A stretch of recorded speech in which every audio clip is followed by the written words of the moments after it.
Minutes from now, the new Republican-led House will convene for the first time, and it now seems very likely that a brutal, once-in-a-century fight will unfold with one of the most powerful positions in Washington on the line, Speaker of the House of Representatives.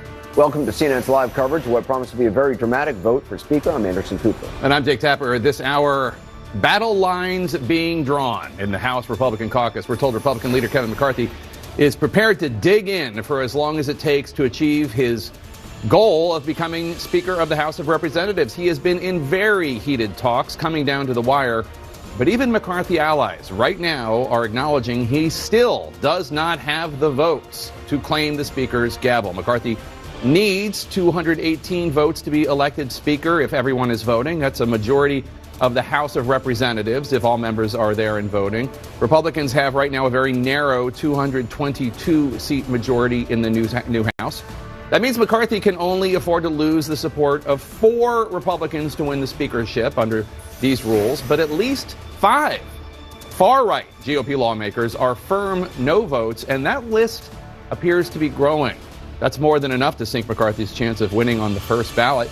If McCarthy does fall short, a historic series of events will unfold that could throw Congress into chaos. The vote for Speaker would go to a second ballot, possibly a third ballot, a fourth. Something that has not happened in the United States for 100 years. This process could drag out for hours, days, weeks, until Republicans finally elect McCarthy or settle on a different candidate. In the meantime, the House would be at a standstill. Members of the House could not be sworn in. They could not vote on legislation. They could not begin work on committees until they have a speaker.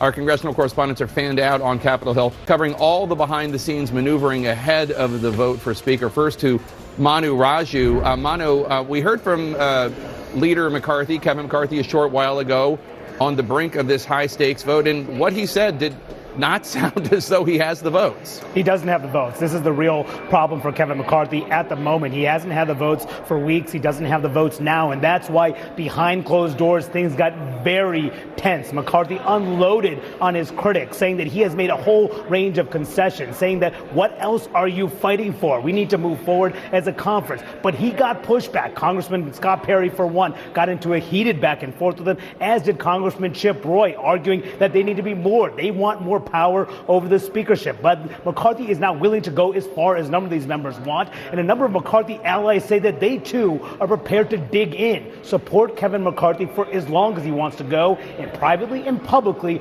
McCarthy is signaling he's not going anywhere. He's ready to dig in for the long haul. For the last 2 months, we worked together as a whole conference to develop rules that empower all members. But we're not empowering certain members over others. I have the record for the longest speech ever on the floor. I don't have a problem getting a record for the most votes for Speaker.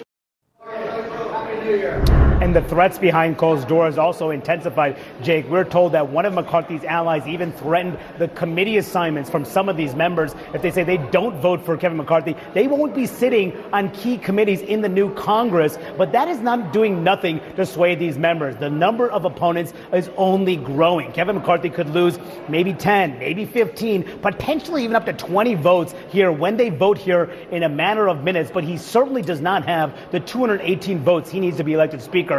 So that means, Jake, it is going to be a period of uncertainty, chaos, and it could go on for a very long time until the House determines who's going to lead his chamber for the next 2 years.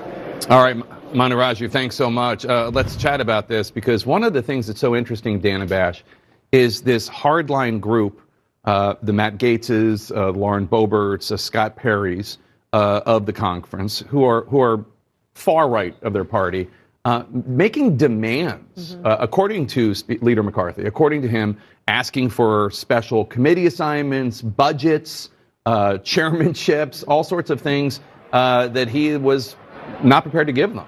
No, not at all. And look, I mean, that is in some ways good old-fashioned horse trading. That's the kind of thing where when a speaker or leaders used to have much more power, they could give things out in order to get somebody's support, maybe not to be Speaker of the House, but for a particular piece of legislation. The big challenge for McCarthy now is that he does not have anything that is givable to a lot of these members.